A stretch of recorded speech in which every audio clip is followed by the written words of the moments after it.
Puonjre ka tiegruok mar Ramogi Institute of Advanced Technology dhi nyime gi ng'anyo chakre okinyi ma kawuono ka ging'ur ne monj ma kinde ka kinde kaluwore gi nyawo mar arita kwe e alwora mar gwenge mar Yath, ma bende noweyo ka japuonjre achiel owito ngimane kamachielo to dhi nyime gi yudo thieth e kar thieth ma Jaramogi Oginga Odinga.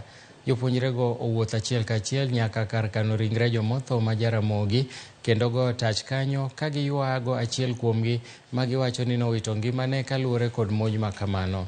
Jafwambo marwa James Okoth nitiere e alworano kendo omiyowa ler e weche matimore e alworano. James Okoth, inyalo nyisowa ni to ng'anyo manochakore okinyi osechopo kanye to gie sani jopuonjrego wacho nang'o kaluwore gi chal mar arita? Erokamano Milton, awinjo achiel kachiel ka wantie e kar kano ringre joma otho ma Jaramogi, kama jopuonjre mag kar tiegruok ma Jaramogi Oginga Odinga Institute of Technology odhi ng'anyo kinyi ma kawuono. Ng'anyo mano chakre saa 5 kane giwuotho achiel kachiel ka gia kar tiegruogno nyaka kar kano ringre joma otho ma Jaramogi Oginga Odinga. Milton, jopuonjre gi ng'ur kaluwore gi monj ma kinde ka kinde mosebet e alworano ma nyaka gie sani oseweyo ka achiel kuomgi owito ngimane. Monj ma kamano notimre tich ariyo e kinde mane koth chwe, Milton, kendo jopuonjre ariyo noyudo hinyruok. Kata kamano notergi kar thieth ma Jaramogi Oginga Odinga ma achiel kuomgi nowito ngimane otieno ma piny orugo kawuono. Milton, wach mar achiel kuomgi wito ngimagino ema ne omiyo koro gibedo gi ng'ur kendo gichako ng'anyo achiel kachiel ka giwuothe e kar tiegruok ma kamano nyaka gichope kar kano ringre mar Jaramogi Oginga Odinga.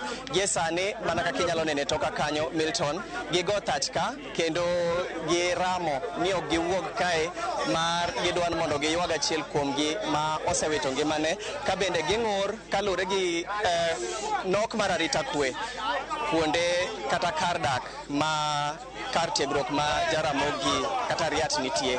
Milton, nyaka gie sani apisas mag arita kwe osechopo ka kendo gie sama wawuoye ni achiel kuom jadito mochung' ni weche mag arita e alworani ni kae. Ang' ni miyamna dakika achiel kende mondo alos kode apenje ni to kaluwore gi wach ma kama, en paro mane ma en go to okang' mane ma gidhi kawo kaluwore gi ng'ur ma kamae?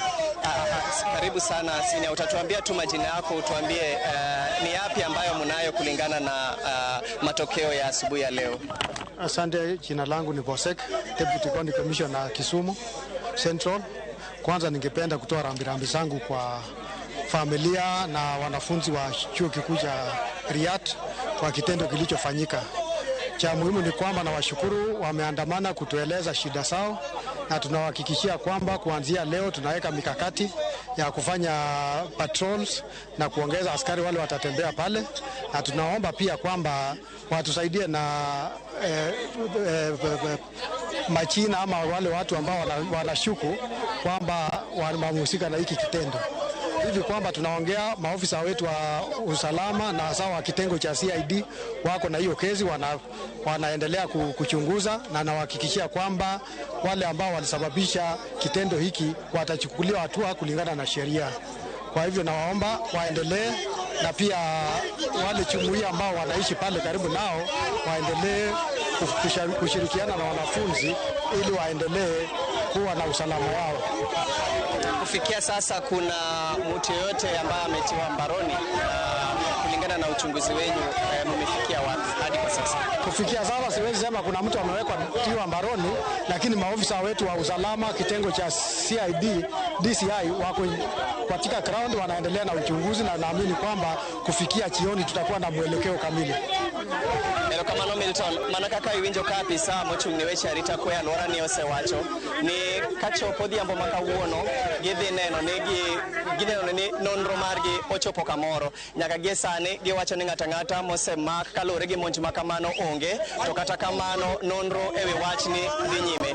Milton, jopuonjre mag kar tiegruok mar Mariat nigi weche mathoth ma ging'ur makata gie sani kinyalo neno gima dhi mbele kae en ani kalure gi thuolo ok anyal migi saa mondo mi awinj pachgi, to anyalo wacho kata anyalo singo ni jonenowa mag Ramogi TV ni pod wanyonre ka kendo wadhi luwo wechegi achiel kachiel mondo mi e kinde mabiro wanene mi ogandawa weche maler kalure gi wach mar arita kwe e alwora mar Riat.